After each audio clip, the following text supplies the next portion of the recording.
Lep pozdrav vsem in hvala, ker ste se odzvali našemu povabilu. Ministrstvo za zdravje je v začetku oktobra iz centralnega sistema po vsej državi začelo z izbrisom starih neizkoriščenih napotnic pacientov, ki na naročen pregled niso prišli in svoje odsotnosti tudi niso upravičili. Izbrisanih je bilo 424 732 napotnic iz obdobja zadnjih 2 let in pol. Napotnice so bile izbrisane 294 148 individualnim pacientom. Pri tem pa je prišlo do napak, do nedopustnih napak. Tako da so bile izbrisane tudi veljavne napotnice pacientov. Na Ministrstvu za zdravje so pojasnili, da je bilo izbrisanih 5977 veljavnih napotnic. Torej, izbrisanih je bilo blizu 6000 veljavnih napotnic. Po oceni Nove Slovenije je izbris veljavnih napotnic pacientov, torej tudi tistih pacientov, ki so na svoj pregled čakali nad dopustno dobo, nesprejemljiv. Zaradi tega bi morali zvoniti vsi alarmi.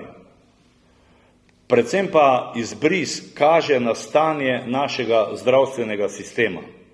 Zato bo poslanska skupina Nova Slovenija – krščanski demokrati še danes vložila zahtevo za sklic nujne seje odbora za zdravstvo. Na seji bomo med drugim zahtevali odgovornost z imeni in priimki. Vršilka dolžnosti generalne direktorice Direktorata za digitalizacijo v zdravstvu, gospa Alenka Kolar, je dejala, citiram: "Tem ljudem je bila res storjena škoda, če niso vmes sami preskočili termina in tega niso sporočili." Konec citata. Ministrstvo za zdravje tudi zatrjuje, da podatkov oziroma napotnic, ki so bili izbrisani, ni mogoče več obnoviti. Nekoč sem delal v informatiki in zato sem prav ogorčen nad takšno izjavo, da je do tega prišlo. To pomeni, da se je Ministrstvo za zdravje projekta za skrajševanje čakalnih vrst lotilo povsem amatersko. V Novi Sloveniji se ne moremo znebiti občutka, da Ministrstvo za zdravje do krajšanja čakalnih dob želi priti s fiktivnim brisanjem napotnic pacientov, pri čemer se brišejo tudi veljavne napotnice. Pacienti tako po mesecih, morda letih čakanja na zdravstveno storitev ostanejo brez napotnice in s tem tudi brez zdravstvene storitve. V Novi Sloveniji bomo zahtevali, da Ministrstvo za zdravje tem izbrisanim pacientom zagotovi, da bodo na pregled prišli takoj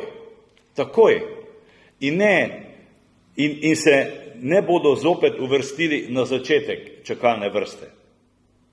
Napaka je bila storjena na strani Ministrstva za zdravje.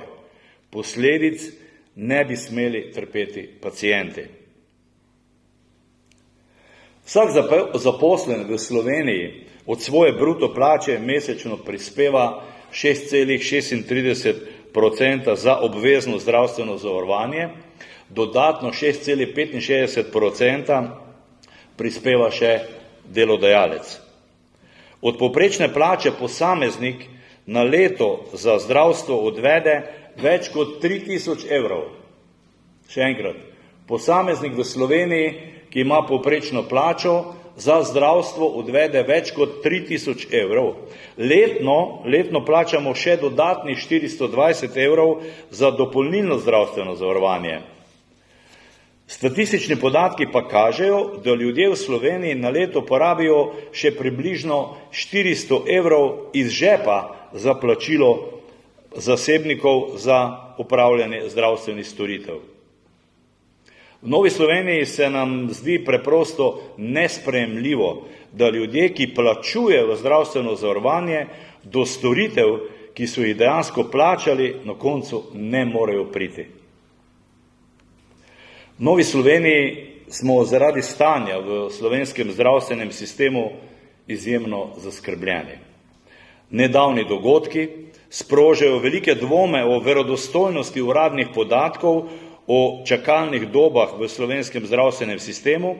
Težko se namreč znebimo občutka, da se čakalne dobe poskušajo administrativno odpraviti celo z brisanjem veljavnih napotnic. Predlagamo, da o tem na nujni seji razpravlja parlamentarni odbor za zdravstvo. Še enkrat se je pokazalo, da državni zdravstveni sistem pri nas preprosto ne deluje. Problem slovenskega zdravstva ni pomanjkanje denarja, ampak organizacija.